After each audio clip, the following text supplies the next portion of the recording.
پنجاب میں سیلاب نے تباہی مچا دی۔ سندھ میں بڑے سیلاب کا خطرہ کچھ کم تو ہوا، تاہم سیلابی ریلے نے کچے کا بڑا رقبہ ڈبو دیا۔ مختلف شہروں میں درجنوں دیہات ڈوب گئے ہیں، تیار فصلیں بھی پانی کی نذر ہو گئیں۔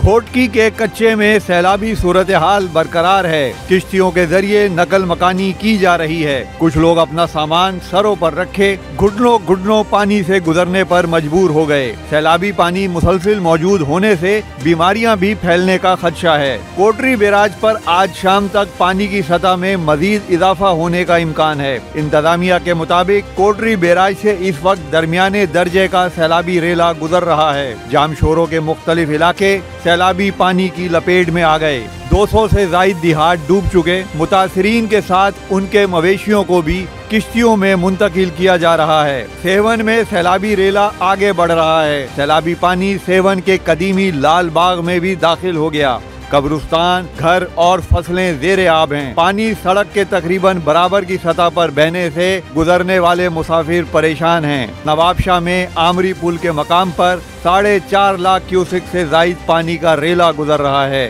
ایس ایم بچاؤ بند، لاکھاٹ بند اور سیکارو بند پر پانی کا شدید دباؤ ہے۔ درجنوں دیہات پانی میں گر گئے ہیں۔